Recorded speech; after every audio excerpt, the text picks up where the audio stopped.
For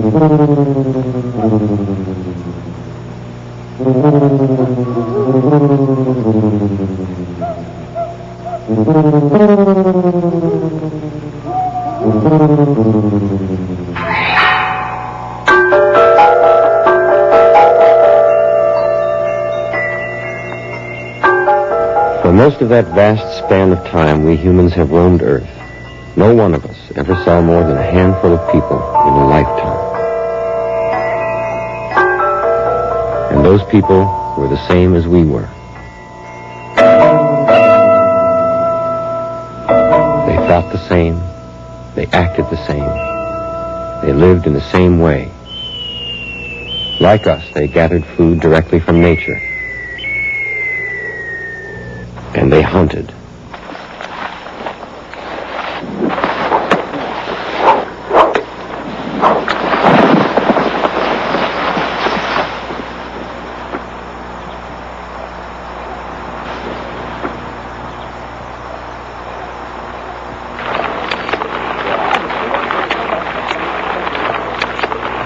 They were friends.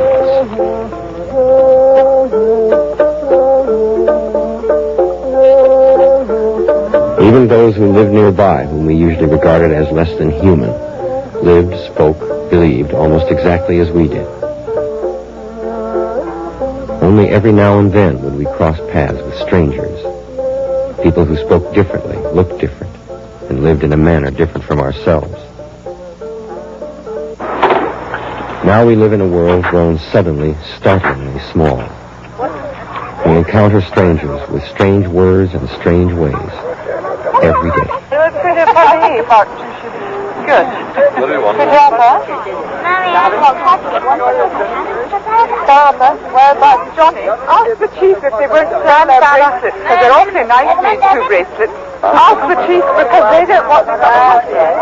And no, that's not so well done. Look at the difference between mine and his. You see? Right. This is too well cut. This one has got a pattern on top of the eyes, you see? These are new, that's That's the old one. Well, that's got much more value. It's a museum object. The new one is not. And the new one is coarse.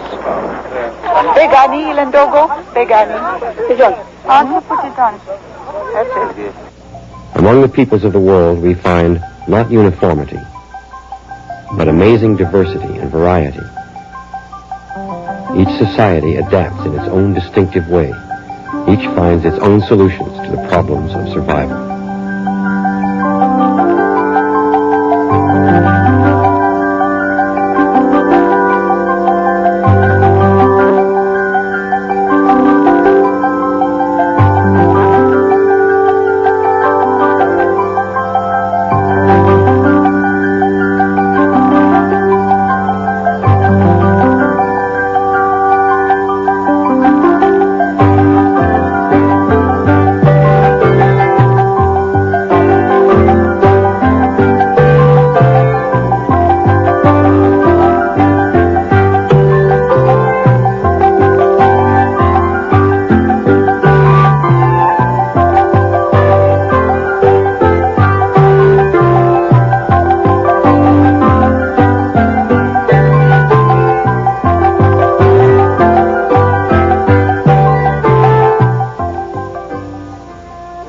What makes people flourish in such phenomenal variety? It is culture. It is culture that allows us to adapt. A set of values, beliefs, and practices that enables us together to reap the benefits from each unique locality in which we wander, in which we put down roots and survive.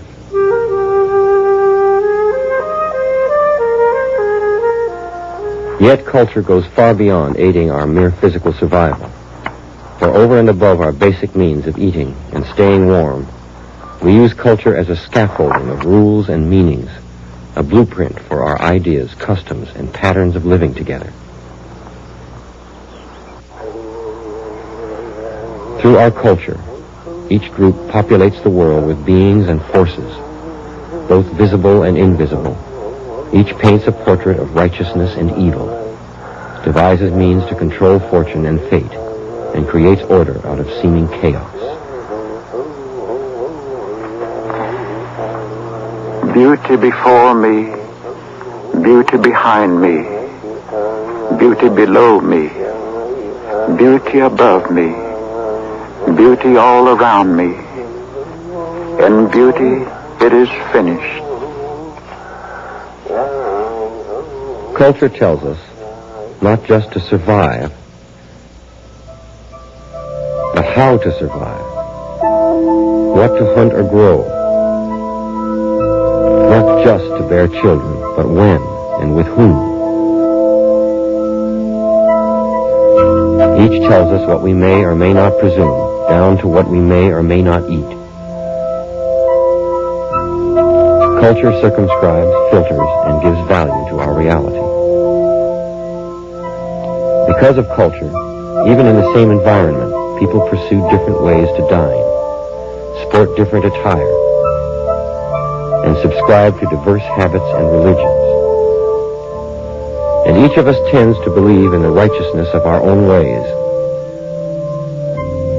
in our truths as brought forth by our gods and ancestors, and passed down to our children.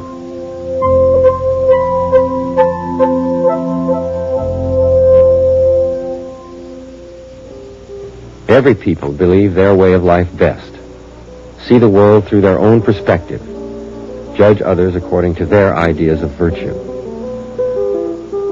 This tendency to regard one's own culture as ordained, preeminent, and other cultures as inferior is called ethnocentrism. The ethnocentrism of the Spanish was evident when they first came to the New World. Friday, 1st of May, 1500. This same day, at the hour of Vespers, we sighted land. We all cast anchor opposite a river mouth. From there, we caught sight of men walking on the beaches. They were dark brown and naked, and had no covering for their private parts. The innocence of Adam himself was not greater than these people's as concerns the shame of the body. I deduce from these facts that they are savage, ignorant people. I believe that if your Majesty could send someone who could stay a while here with them, they would all be persuaded and converted as your Majesty desires. I kiss your Majesty's hands. Signed, Pedro Vaz y Camiñá. But to anthropologists, each culture is as valuable as any other. Yet these same Indians of the Xingu River area of Brazil, the Tsukaramé, possess a culture as valuable and as viable, as meaningful, sustaining, and beautiful to them as ours is to us. This perspective of cultural relativism is the chief philosophical foundation of anthropology. Every culture represents a distinct solution to the problems of being human. For while each culture displays incredible variation, each still must answer certain imperatives. The need for food.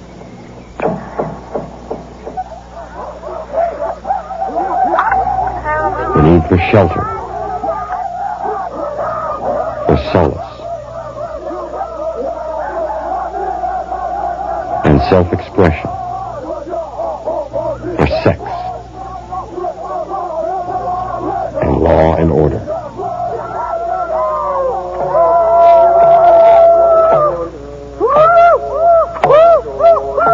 For explaining illness and curing it.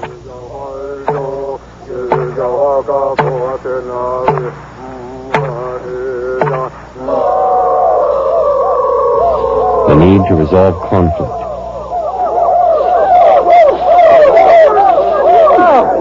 Among other Indians of the Xingu River area, this ceremony, the huka huka, has emerged as an alternative to deadly intertribal warfare.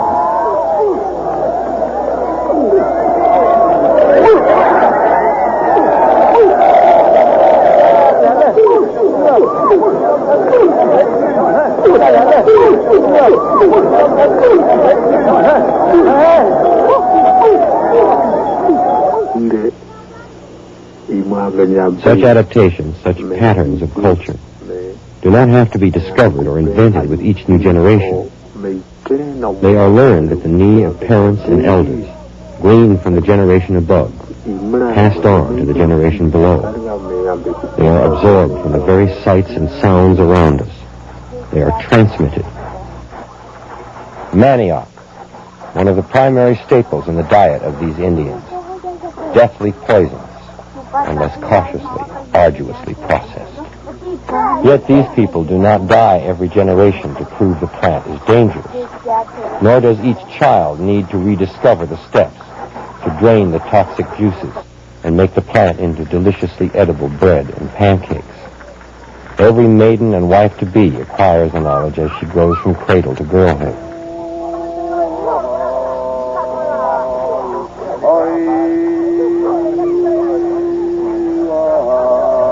How do we come to reflect our culture? How do we transmit ideas and learn conventions? The answer is as simple as it is complex.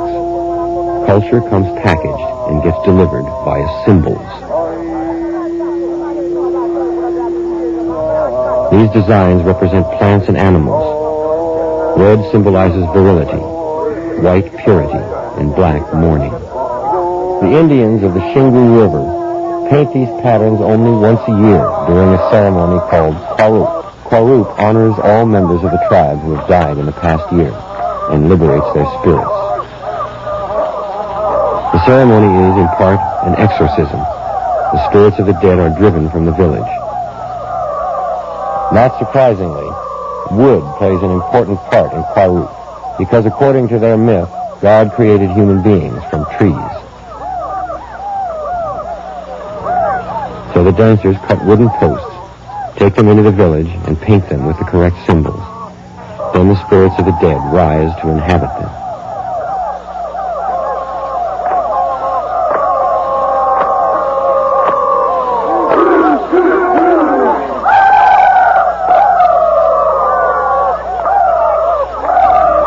Men pound the dirt in the center of the village where the dead have been buried to assert their connection with their spirits and to arouse them.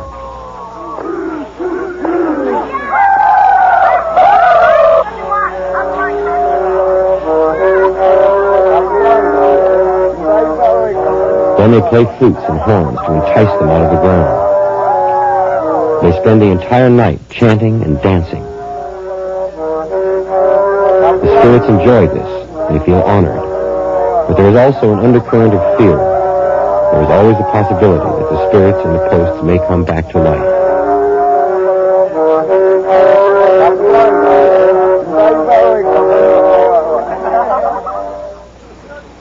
The next day, maidens of the tribe who have spent 2 or 3 years in seclusion since the onset of puberty are led out of their huts.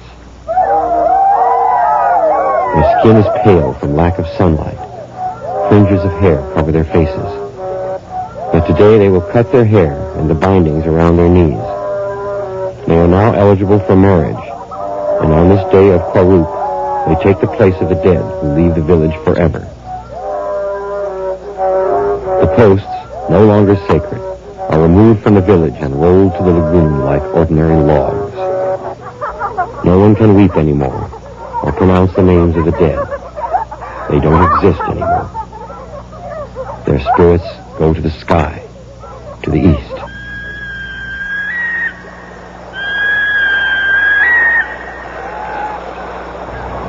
The Kwarup ceremony of the Tukarame represents some of the most basic and salient aspects of culture.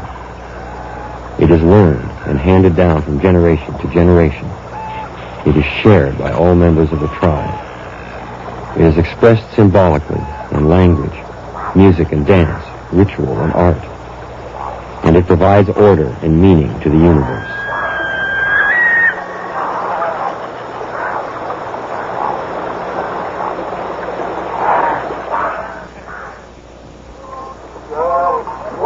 Culture itself is intangible. It exists only in our knowledge, our actions, our concepts. We ourselves are the expression of our culture.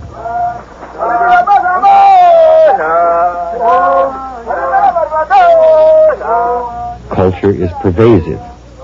Though we are often unaware of culture, it surrounds and envelops us as water surrounds and envelops fish. The items and ideas within a culture meld together to make sense and produce an interworking harmony. Culture is amazingly integrated.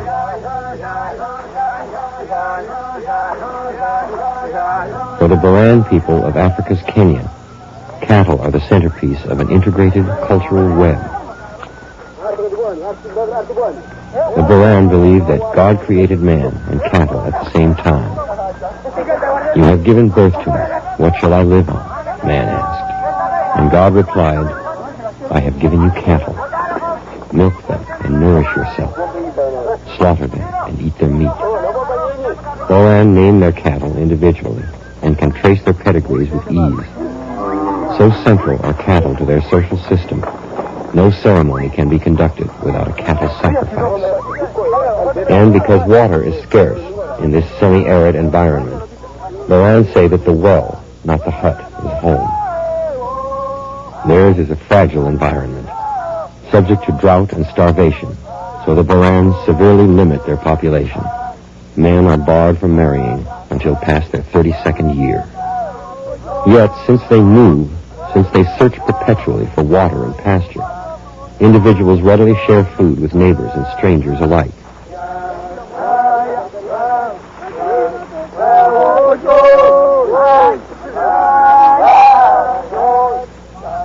And no Baran would withhold information concerning what part of the country has had recent rain, which wells are productive and which have dried up. Openness is an essential part of the Baran's socio-ecological system.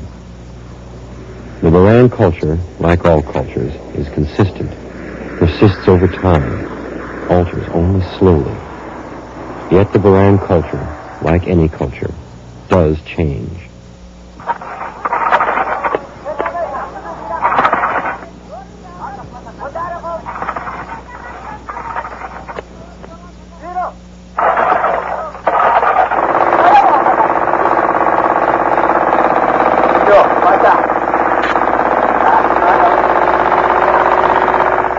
The central government of Kenya wants to modernize the country and exert its authority over the Baran.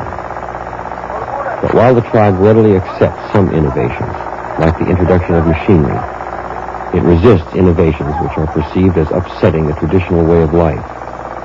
The Baran resist passing their wealth in cattle and corn to government strangers.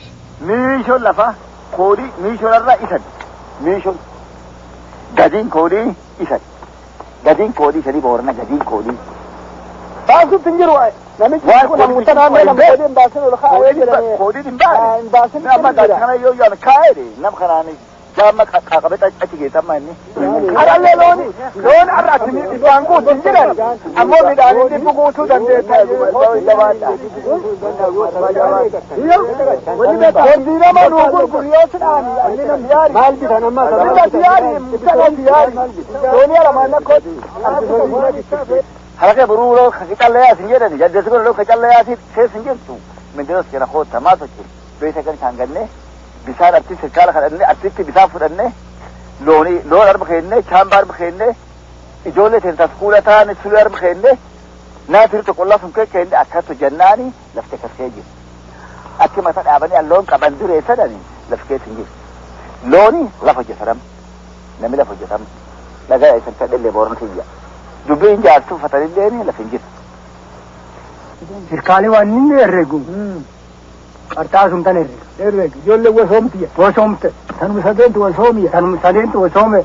Abanduni jargalet udan sai itu dok itu fincho. Terna makarkarmo. Sekolah somte tindu musyara kanyate. Warra musyara kanaka kennitu selair karkar. Dabu gubbisu.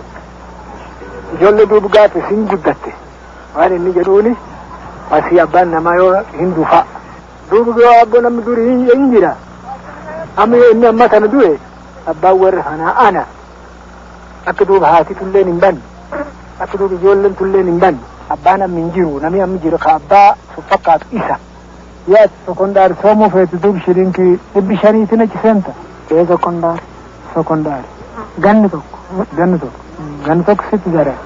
Gan tokko ndu kula sunuja. Yoo sekondaari soomuu feene amma kanatini koosidi bideemuu feete. Koosun goyi sadi. Hojom gubbaa guddo. Jiddi diqqooni. yoo nargatin duuba yoo hoos kan isan immoo jidduutti nargatin duuba nami summaan ta nami soomu kun hin kalaalollee tikin beenu ka obrullee qotuu hin beenu kun hin duubi inni silaa maalta yoo hujii nargatin.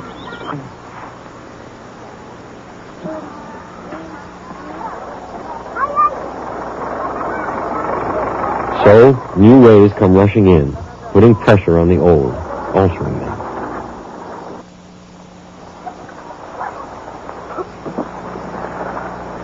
Dudu, don't take a bath. Will you please go and take a bath just now? And you too. Moran boys, fresh out of the village, must learn British ways, inherited from a colonial past. About that. Left.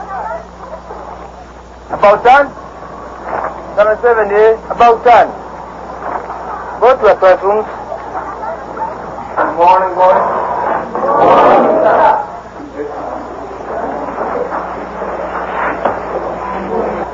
Better food and better what?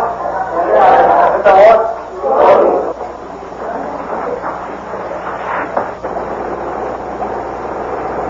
Like the culture of the Baran, the cultures of other societies are also changing, and some at a staggering rate.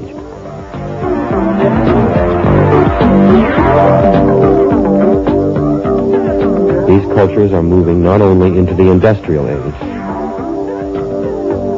but beyond, into the information and electronics age, something truly revolutionary. Today, new technology is having a critical impact on our cultures, accelerating the process of invention, discovery, and borrowing, reshaping the nature of the communities we live in.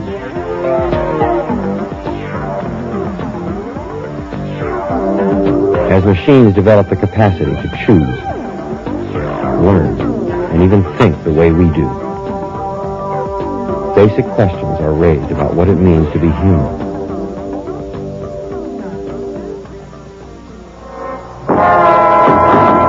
Will we be robbed of the humanity our present cultures make possible?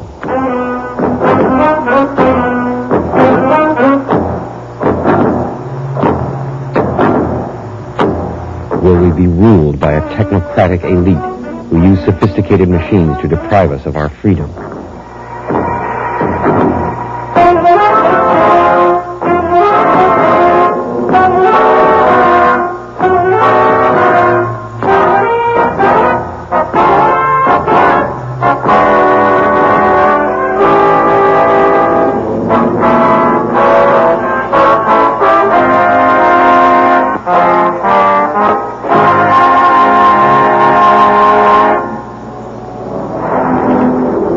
Will the machines themselves become masters, and will we mold our culture around them? That is the grim future portrayed in many science fiction scenarios. And science fiction often has a way of becoming science fact.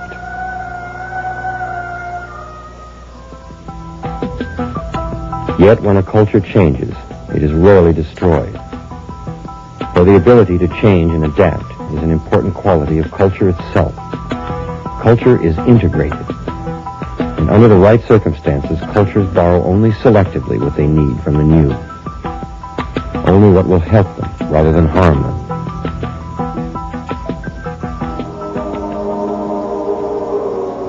Handled properly, technology may provide a new and positive basis for the definition of our cultures and contribute a new and deeper understanding of our universe.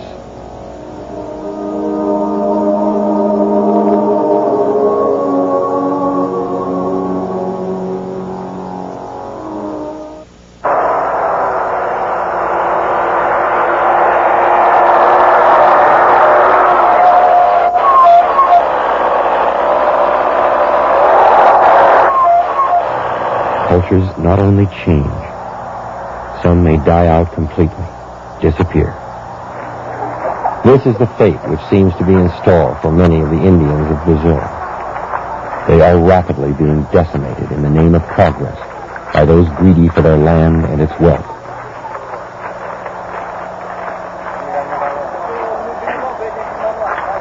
Because of ethnocentrism, they have often been hunted and killed like animals. Many of their villages lie empty, turning to rot. The death of one culture is a death for us all. It takes from us forever one segment, one hue, from the vast range of human possibilities. If it happens, it will be a profound, incalculable loss.